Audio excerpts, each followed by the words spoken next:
Check 1, 2, 3, 4, 5, 6, 7, 8, 9, 10. Thank you all for coming.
I want to welcome you all to our 4th annual award ceremony. This is a time for us to honor some very special men and women who choose to do this amazing job every day.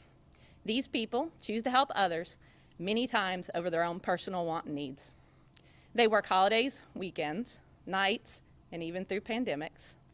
While others were able to work from home this year to keep themselves safe and their families safe, these dedicated professionals kept coming to work. They are always here to answer the call. The sacrifices they make daily should be rewarded, and I wish I had rewards for everyone in this room. I believe we have some of the best working right here in Williamson County. We're going to start with our Telecommunicator of the Year nominees. I'm going to call them up, no particular order, and we're going to talk about why they were nominated. Our first nominee is Katie Mangrum.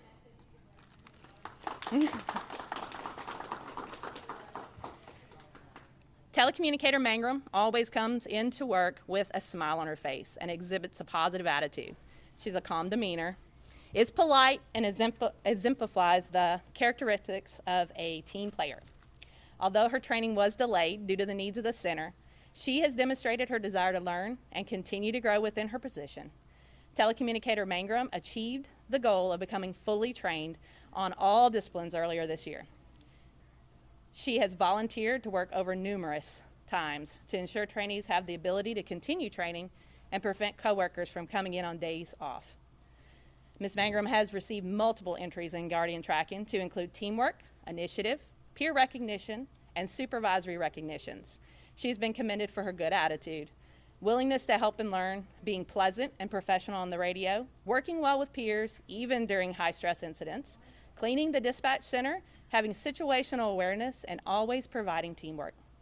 Telecommunicator Mangrum has shown true dedication to her job and this agency. Thank you so much, Katie.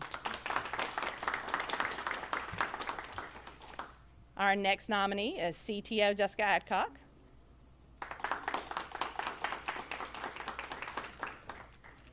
CTO Adcock is always on time for work and rarely calls out.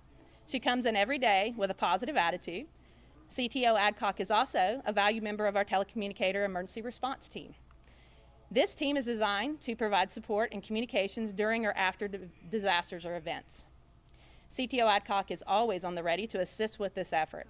Earlier this year, before the pandemic, she volunteered to give a TERT presentation to the Spring Hill Fire, highlighting the abilities of the team to assist responders in the field. Recently, she earned a recognition from Supervisor Kathleen Watkins from Brentwood regarding a call involving a 7-month-old. She commended her on how quickly she recognized the need to begin CPR, stating she was amazing. I agree. She has multiple entries in Guardian tracking for outstanding performance. She has been commended for her dispatch skills, cleaning the center, coming in early, going the extra mile, and being a testament to her role as telecommunicator and the 911 profession as a whole. Thank you. Thank you, Jackie. All right. Our last nominee for Telecommunicator of the Year is CTO Christopher Burst.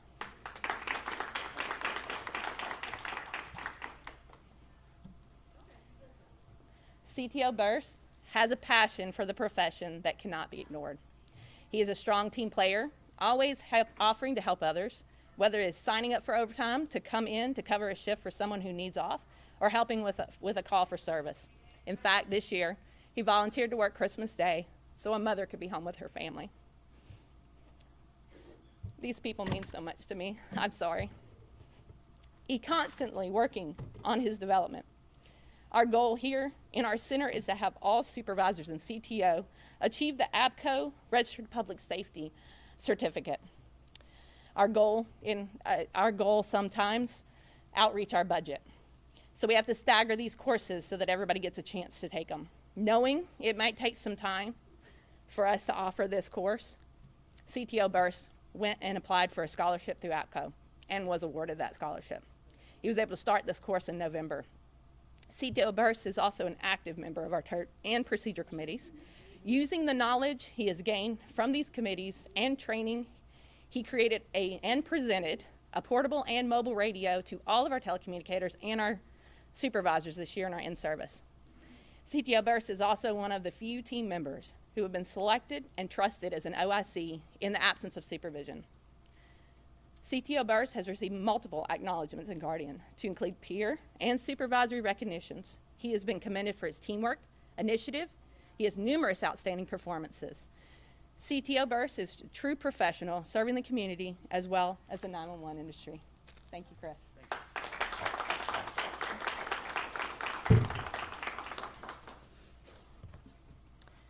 Don't sit down, Chris.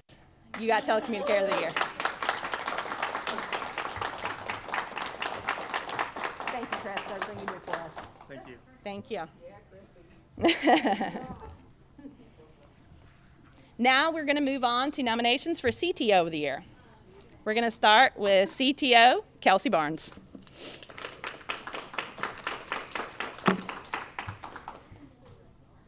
CTO Barnes continuously demonstrates her ability to teach and mentor trainees. Supervisors have observed her on several occasions teaching her trainees such detailed information about fire and EMS that her trainees walk away with specific knowledge that they can use if CAD goes down without a question. CTO Barnes has situational awareness, takes initiative to perform tasks in order to help her coworkers during heavy call volumes and as needed. CTO Barnes has created reference sheets and shared those with other CTOs to assist in our consistency in our training. In downtime, you'll find CTO Barnes quizzing her trainees, keeping the difficult tasks fun. She completes detailed DORs, which includes constructive criticism, to help her trainees improve and become the best they can be. She's a role model to her trainees, arriving 15 minutes before her shift every day. She promotes positive change by being on the procedure committee and by following our agency expectations, such as just alerting a supervisor every time she gets up. CTO Barnes also helps out signing up for many overtime slots, most of them on the weekends. CTO Barnes exhibits leadership and teamwork through her training, and she has a true dedication to this agency. Thank you. Thank you, Kelsey.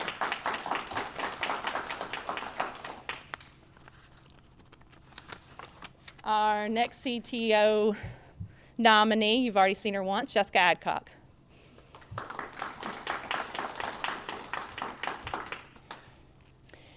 Throughout the year, CTO Adcock has received multiple recognitions from responders, supervision, and administration regarding outstanding performances on calls she has taken or assisted on, as well as her initiative. CTO Adcock has been a dedicated trainer who displays professionalism and is adaptable with last-minute changes. She has been described by trainees as someone who is constantly training and reviewing materials with them. On 11/7/20, CTO Adcock received an outstanding performance recognition by Supervisor Stewart regarding her CTO skills on a CPR call. Her trainee received commending her on staying calm and keeping her trainee calm using exceptional training techniques to guide her through the call. This recognition states, Jessica's trainee received her first child CPR call. Jessica remained calm and kept her trainee calm. She also had a metronome going quietly to help the trainee keep her the correct CPR pace. I am consistently impressed with Jessica's training techniques. Great job, Jessica. CTO Adcock is reliable, dependable, and professional. She brings a sense of calm to the center as well as her trainees. Thank you, Jessie. Our last nominee for CTO of the Year is Ashley Foster.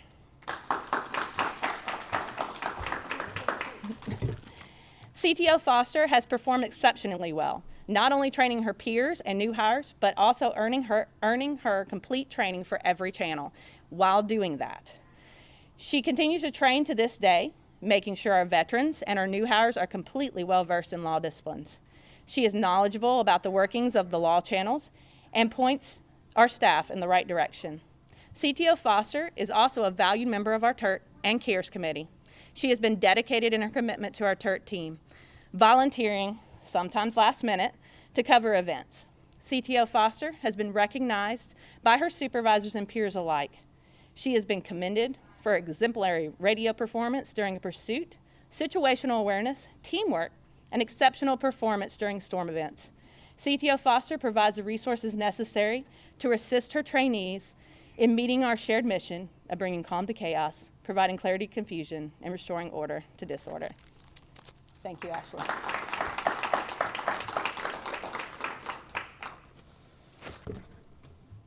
the CTO of the year is Kelsey Barnes. Thank you, Kelsey. I'm looking for Ms. Jill. Next, we're going to move on to Leadership of the Year nominations. I'm going to start with Ms. Tanya Harmon.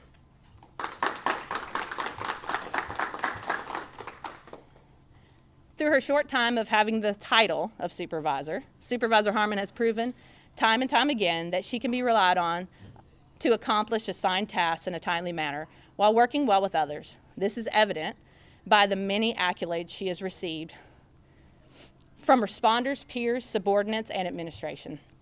Supervisor Harmon chairs the Cares Committee and takes an active leadership role in Search Committee. In February of this year, CTO Harmon received a peer recognition from one of her shift, thanking her for being the voice of night shift as a whole, taking compliments, comments, concerns, arguments, praises, and issues from every person. She has been a light, calming the chaos, standing ready to do any task. She works hard to keep everyone calm, collected, and working efficiently, making each person on her shift feel appreciated, supported, and empowered to do their job. Supervisor Harmon consistently responds to requests, acknowledging the information has been received and passed on to her shift. She has been commended for taking initiative to help not only her shift, but any others when she sees the opportunity. Thank you, Tanya. Thank you. I'm looking for Miss Jill. Jill, are you able to come over?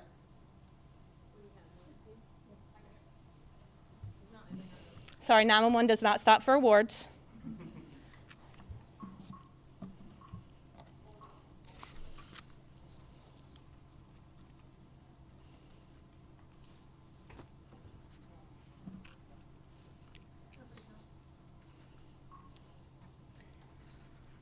This is Jill Bohan.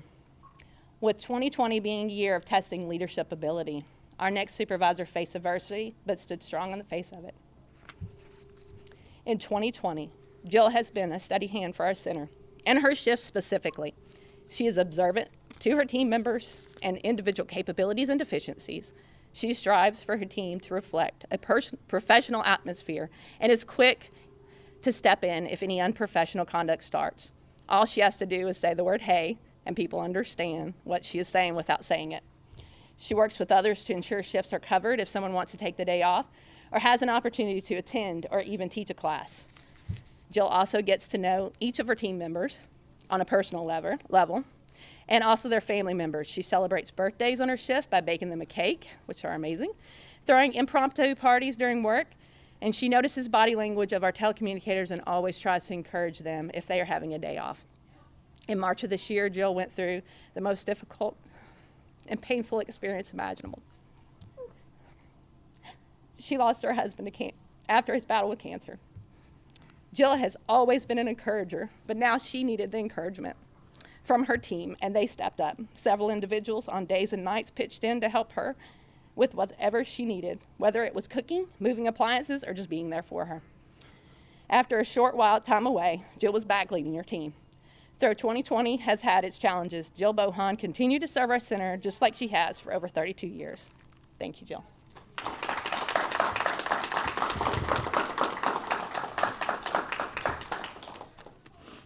The Leadership of the Year award does go to Tanya Harmon. Thank you, Tanya.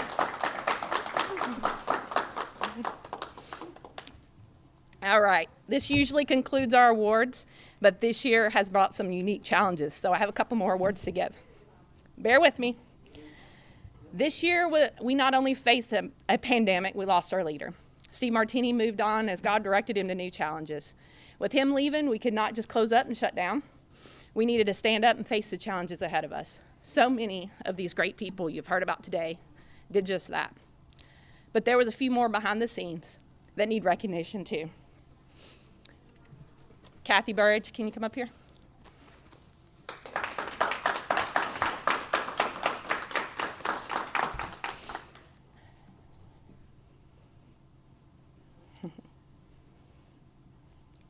I'm going to start with Kathy Burridge. Kathy's title is Database Specialist. That's really just a fancy name for the person who keeps us up and running. Kathy is truly one of the smartest people I know. At the beginning of the year, actually, at the beginning of this pandemic, Williamson County faced some very difficult phone issues. Kathy worked countless hours with our IT department, mitigating those issues. Most nights, when everyone else went home, you would see her sitting in our EOC with her laptop and her phone, working away.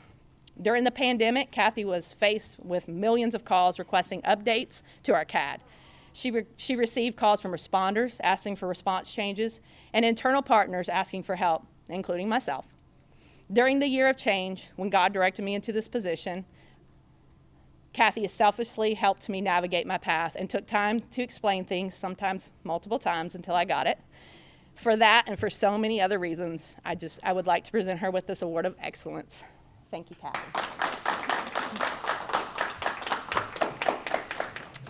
Jennifer, can you come up here?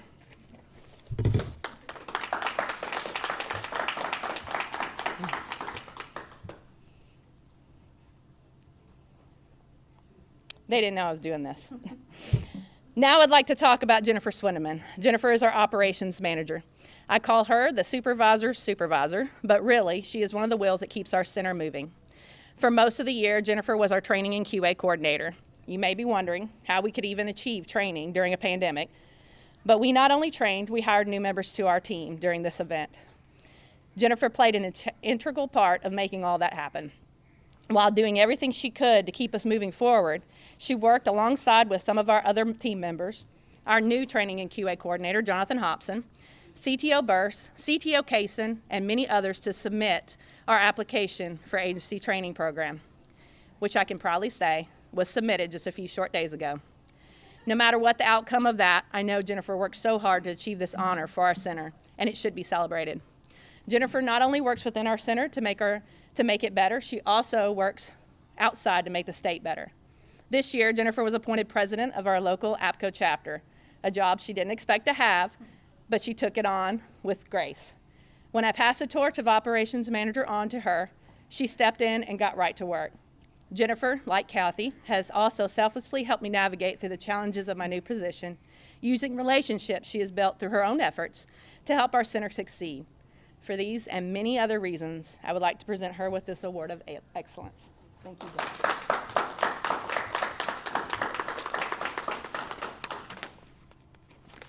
Okay, we made it to the end. I want to thank not only those who are mentioned here today, but our whole team of telecommunicators here at Williamson for all the hard work you have done this year to keep our citizens and responders safe. This does conclude our ceremony. I want to thank all of you who took the time out of your days to celebrate with us. Thank you.